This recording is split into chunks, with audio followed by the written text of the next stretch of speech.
Hi, it's Vex, and today we're opening up our first draft booster box of Zendikar Rising. So, a lot of people might be asking, hey Vex, why don't you get a set booster? I'm like, you crazy? It's way overpriced. So basically, I'm having problems opening this. Set booster right now goes for about 160-ish, let's say 150. Just make it even. Draft boosters goes for 100. Well, guess what comes in both of them? The box topper here, right there. So imagine paying $100 for one box topper, because this is the most expensive card. Let's just be honest. This is the most expensive card, period. Unless you get like the list, food chain, or something ridiculous, or rent 6, but your odds are insanely against you for that. But anyways, yeah, this goes for like $100. Set boosters go for 150. If you do the math, based on the price of, they say it's only $1 more for a set booster versus a draft booster. And if you do the math, because you only get 30 per box, not 36, a set booster should be about $115. So 150 is, $35 way above the rate that it should be based on Wizards. I think technically it should be around $110 because again, you're getting 6 less packs. And they say per dollar spent, you get the same amount of mythics and rares. So I'd rather just get more of these than more of these. So draft booster is the way to go. So previous videos had my collector booster opening, had my pre-release opening. Those went amazing. If you didn't see those videos, check it out. Spoiler warning, we got some cool box toppers there. We have Misty Rainforest, Bloodstained Mire Foil, woohoo! And our 2 regular box toppers here were Scalding Tarn and Wasteland. So we're hoping to hit the jackpot here. Let's just channel our wishes and put the little jackpot sign right there. All right, so let's start off strong. See what we can get. Oh, these are Japanese ones, so the token comes first here. So it's pretty good. Right there, starting off with a foil rare, Wayward Guide Beast. This is not Goblin Guide, so not good at all. Just gonna throw in the foil pile. Shara Skull Charger. It's not that great. I love these flip lands. So yeah, I've noticed that when I'm opening some of these packs, if you remember, Innistrad had their own slot for the flip cards. Here, these flip cards go in the slot that they belong to, either a common or rare. So there's no way to get double rare. I'm very sad about that. There's no way to get a regular rare and a flip rare. You just only get one or the other. So they fixed the collation to not give you double rares. Kind of makes me sad. Skyclave Relic. So Darksteel Ingot just got destroyed. This is essentially completely strictly better because it has cost 3, it's indestructible like Darksteel Ingot, add 1 mana of any color, except for now it has Kicker, and when it enters the battlefield, if it was kicked, create 2 of these. So you pay 6 mana, you essentially get a Dreamstone Hedron, but they're all indestructible, and they make mana of any color, so better than Gilded Lotus for 1 more mana, so that's really cool here. Again, I think each pack comes with a flip land, so these are gonna be super common. I think in my collector booster, if you look carefully, these flip lands were misprinted, so it had like a thick border on the right. So I thought that was really interesting. All right. Oh, I wonder if we get a foil flip land and another regular flip land. No, so it only comes either. Whoa, what's going on here? I guess we do. We get foil flip and then a full art. Wow, this is a sweet pack. Get full art. I'm not sure what you want to call it. Flip land, double face lands. Pretty cool. Really goes great in my feather deck right here. Well, the annoying part is if you put this in a sleeve and you want to play one or the other color, you always have to like take it out and play it, and then like re-sleeve it. So it's gonna be pretty annoying to do. So hey, I mean, and like I'm very disappointed about these checklist cards. I wish checklist cards, had some kind of like names on it so you could check the name. They're not even checklist cards. They're just blank card. So weird. Small Skyclaves. I love these auto equipments. Really good. I love these landfall cards too. The showcase art looks great. It's like really red, so it's like really like saturated in that one color that it is. So I think it's pretty cool there. All right, let's see what we get. Especially the foil. This is sweet. This Ox is useless, but it's a very good draft. I know it's crazy. 4/4 common white. This used to never happen until this year. They decided to allow white to have a 4/4. Scoot Swarm. It's kind of like Scoot Mob, but not really. It makes copies of itself if you have lots of lands. So, yeah.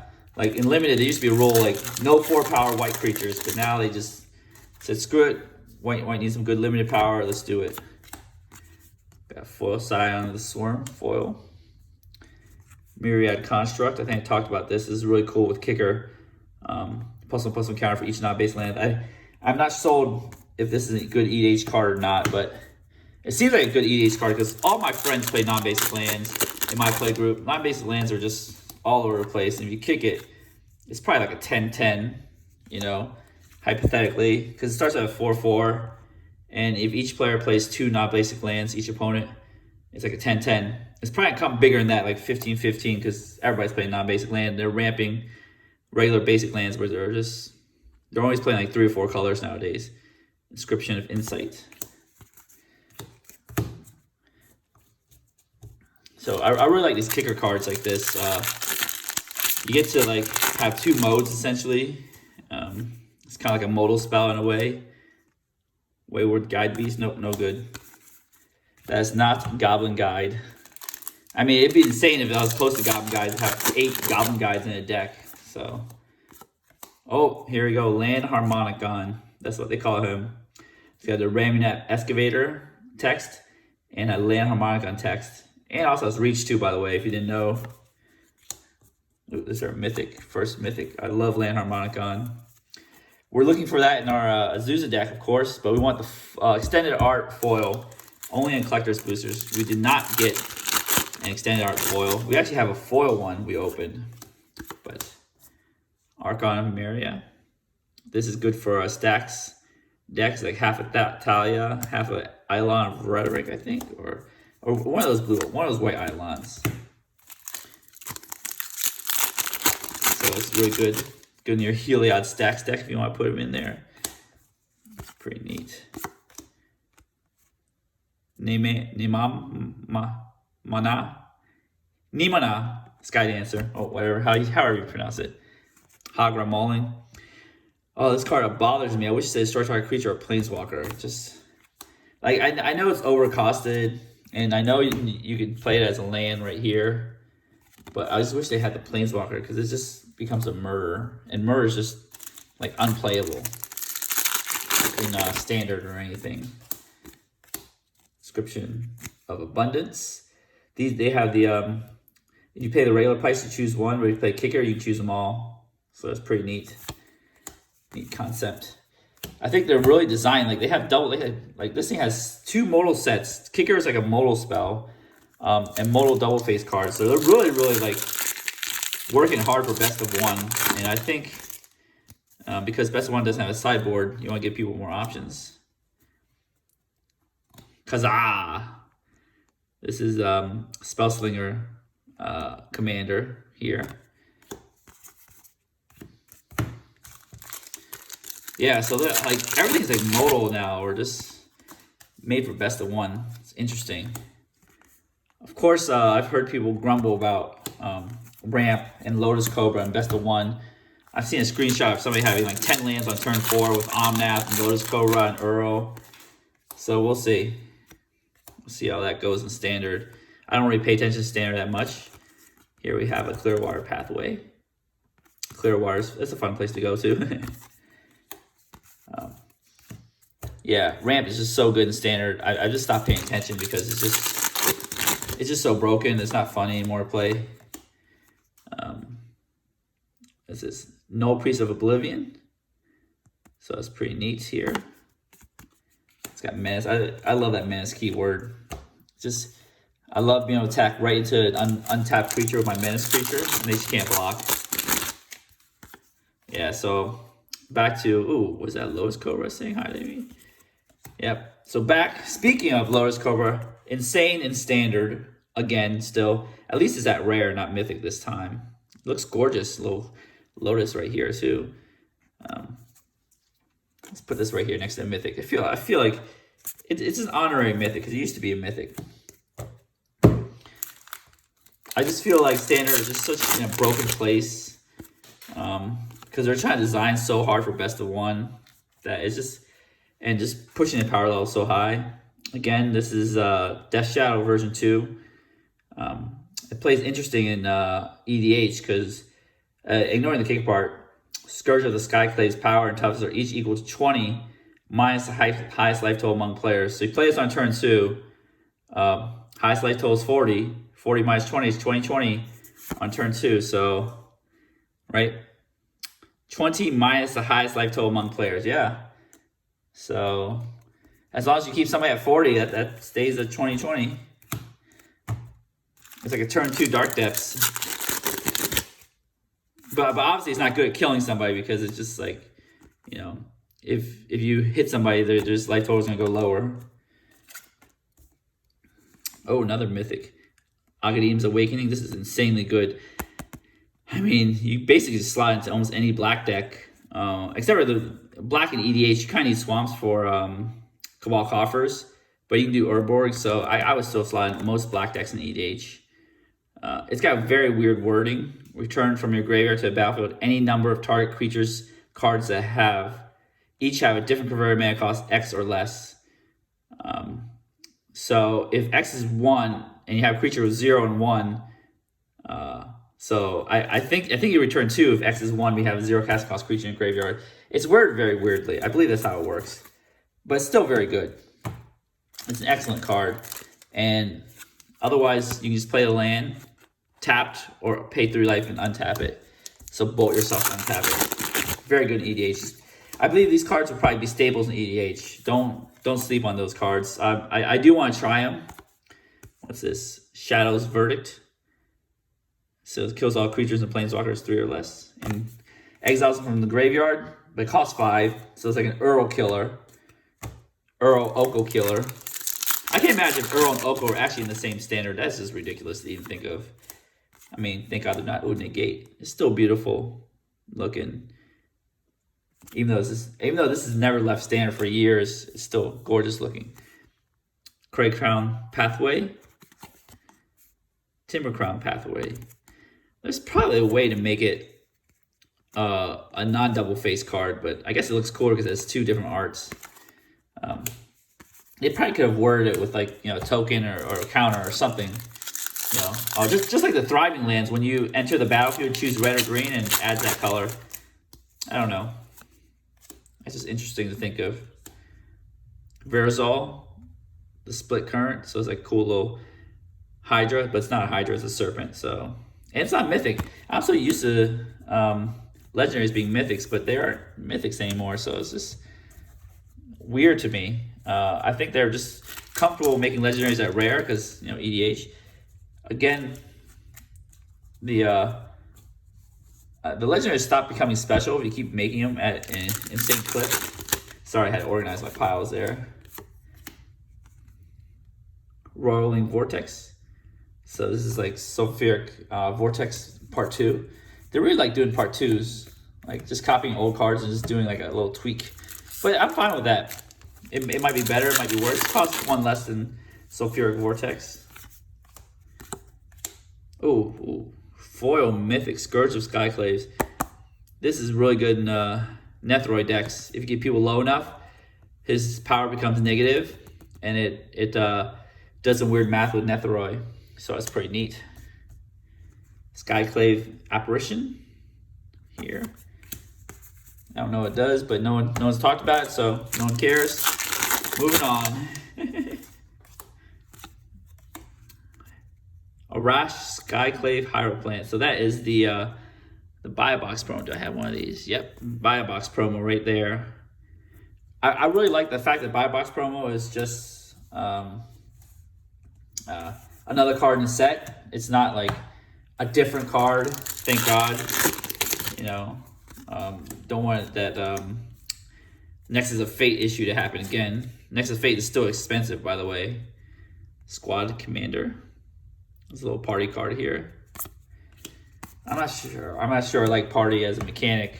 I need to watch people play limited games with it, not on Arena in paper, because I can't imagine how hard it is to track on paper. In Arena, it tracks for you, so it's great. Oh, another foil rare, Akiri Fearless Voyager. This is the token equipment Boros Commander, and I really gotta make one. Wow, Rains of Pores, sweet. Got a branch loft pathway, so this is the Celestia pathway, but full art version, so that's pretty sweet. Let's put that in there. Yeah, so I think we got ourselves a mythic and 2 rares, right? Yeah, that's pretty cool. Let's put these foils here. They've actually upped the mythic count to like not 1 in 8, but 1 in 7.4 ish. I don't know how the correlation works on that, but essentially you get closer to 5, like 4.8 instead of 4.5 per box mythics. Nimble Trap Finder. So you get about 4.8, closer to 5 mythics per box. It's still not totally 5 yet. I wish it was 5 just to make life easier, 1 in 7 or something. See here. Yasharn, Implaceable Earth. It's an elemental boar. It's pretty neat. When it enters a battlefield, search your library for a basic forest card and a basic plains card. Reveal those cards and put them in your hand. Doesn't even put them in the battlefield. Lame. Yeah, so you get more mythics. If you watch my opening of pre-release packs, oh my god, we got tons of mythics. I'm feeling kind of sad because we only got 3 mythics so far and a foil mythic. Got our foil land here. I mean, these aren't as special as they used to be because each collector booster has a foil land. You just pop these off left and right, throw them to some pile. I know, it's just like I'm not getting that many foils, not getting that many mythics. I've been spoiled opening up the collector booster and then opening up those, I think 15 mythics in 30-some packs, 36 packs, like a box equivalent versus packs. That's insane. Valakut's Awakening. So this is pretty neat. It's kind of like a little self-wheel. Put any number of cards from your hand at the bottom of your library and draw that many cards +1. I guess it's self-windfall more than wheel. Got the cool Ruined Crab. Really like this. Now I wish Hedron Crab was reprinted in this frame. To have, you know, eight little landfall showcase crabs. I wonder if they're gonna do another. I know there's a secret layer, landfall layer. Oh, there we go. Another mythic, Nihiri, Heir of Ancients. Here, definitely equipment one. Yeah, I wonder if they're gonna do like a landfall, another landfall one with the crab. I don't know why the black one got Zulpa Cutthroat, but at least they got Avenger Zendikar in that little what, secret layer, Gnarled Colony. All right, Nihiri's Lithoforming. I don't think this is good. All right, let's play Scape Shift for sacking my lands. All right, 3 left. Let's hope to get our 4.8 mythics. One more mythic. Come on. Felder Retreat. I really like this card a lot. Landfall, make cats, +1/+1 counter each creature you control. I think the white one, retreat to whatever, and the previous Battle for Zendikar did 1/1s and +1/+1 temporarily. So this one's much better for only 1 extra mana. Oh, and they have Royal Regrowth. This is like a Harrow instant, but they come and play tapped. I think Harrow can't play untapped, so it's not as good as Harrow. Yeah, all right. Should we ask for 1 more mythic? Yeah, we should. We deserve 1 more mythic. No pain, it's not mythic. Legion Angel. This is probably really good in best of 1 draft limited. I don't know if it's good in constructed, but it's kind of cool. It's very useless in Commander, obviously. You can pull stuff out of the sideboard. All right, here we go. You know, it doesn't matter what we get as long as we get right here. Cavern of Souls. Mythic. Nope, no mythic. Here we go. Coralham Chronicler. All right, so this box is like a disaster compared to our previous opening. Okay, I mean, at least we got foil mythic right here. Scourge of Skyclaves. Dang, we got gypped. I feel like we got nothing here. Okay, let's open this one.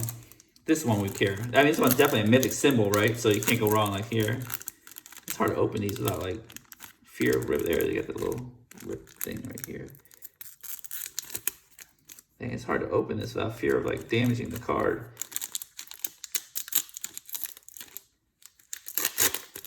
Not as easy as the other box toppers. All right, let's see what we got. Let's just slow roll this here. What color is this? 4. So it starts with an early letter.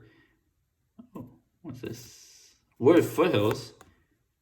Sweet, we did get fetchland, but 4. That's weird. All right, got fetchland to join our Scalding Tarn here. 7. I guess it's not in alphabetical order, are they? That's so weird to get a W and have number 4 here. All right, that's sweet. That's sweet. Okay, we got our fetch land. We'll take it. We'll take it. It's not the best fetch land. It's still a good fetch land. Sadly, only 4 mythics, but at least got Land Harmonicon, which is a very good mythic. So I'll take it. I'll take it. All right. So again, you know, like collecting sets here. Let's see what we get. Ancient Green Warden. So we got a regular one right here. Check here. We get Agadeem's Awakening. So yeah, we'll get some mythics. There's 20 mythics in this set, so it's a lot harder to collect, getting 4 mythics per box. Scourge of Skyclave. We got tons of these. So oh man. And then Ancient Green Warden. Oh no, we talked about that one, right? Nahiri. And then we actually did get a Scourge of Skyclave foil. Gosh, we got a playset of these now. It's not that great. Don't get excited. All right. Let me check off the rares, and then we'll be right back. All right, we are back. Let's check it out. We got so many mythics in our pre-release set. That was crazy. Got 3 Scourge of Skyclaves, as I said before, and a foil. So we're still working on these mythics. We did get a cool Omnath last time, so I'm happy about that. I didn't put my collector boosters here yet, but you know, I might as well check these off with my collector boosters. I'll get to that one of these days. Cool, but look at this. Look at these rares. We're filling out very well here. So again, we're trying to collect play sets, so 4 of each rare, and only 1 showcase. So it's hard to collect 4 of these and 4 showcases. That's too crazy. So we got look at 3 Maul Skyclaves. The collation on here is nicer versus the 6 individual pre-release kits, because collation is all over the place. We got 3 Crag Plate Balefs in those 36 packs pre-release, but here we didn't get anything. God, we're gonna get a 4th one really soon. We got a Kazaa, so 3rd Kazaa, 3rd Myriad Construct. These I don't mind getting the lands. I don't mind getting multiples of, because they. Oh, sorry, I'm not putting it in the camera. I don't mind getting multiple of these lands because I can put them in EH decks. We did get some full arts, as you can see here. So yeah, sets progressing along. It's been getting really difficult collecting sets because we got Core 2021. I barely have any boxes. Only opened 2 on the videos. Double Masters. I have the full and complete set, which I have a video coming up, or either it's already up already. And here now, Zendikar Rising, then Commander Legends. It's so hard to collect sets, but I'm trying to do my best. I do want, after I collect the full set of every set, I want to go through it all. Hopefully I can. I did get a full fetch, not foil, regular fetch land. It does look gorgeous. Let's look at it one more time. Sweet. I wasn't expecting a fetch land, but at number 4, but wow, I'll take it. I'm guessing 1 is the Flooded Strand, and it goes, blue, white, blue, blue, black, black, red, number 3, number 4, then Windswept Heath, number 5. So if you get 1 through 10, you're like golden. Scalding Tarn is 7, so that's cool. I'm also sad that you can't open up like a extended art card, just like as a lottery style card in the boxes. Like the only way to do it is through collector boosters. I wish you could open those cards. I mean, I don't mind if it's like one every 6 boxes, like insanely rare, but if you could open it, it's like really like kind of like a lottery feel. It feels good. I'm sad about that. I'm actually sad that you can't open like a foil expedition as a lottery card. Like I wish they just put some kind of lottery card in the draft or set boosters. Like I feel like only allowing collector boosters to have these, and only having the the first print run of collector boosters makes these things so rare. I know the value's gonna go up, but I really just, it'd be so cool to just pop a lottery open in the regular draft boosters, but we can't. The most lottery is like kind of like this. These are one per box. So what do you think? Should those be like lottery cards? Should like this and this kind of like exist in draft or set boosters? So you kind of may win the lottery, like maybe one in every 10 boxes, 12 boxes. It doesn't matter as long as there's like a lottery potential. It'd be so cool. I'm kind of sad they don't have it. Leave your answers in the comments. What do you think? Should they have these lottery cards, or should it just be only collector boosters to have these type of cards? And don't forget, you like my box opening, you like the fetch lands, give me a thumbs up. Don't forget to smash the subscribe button. Support me, help me build my collection so I can bring it to you in cool deck techs, cool set reviews, cool legacy, pioneer, modern decks. I'm gonna do it all. And as always, have a wonderful day.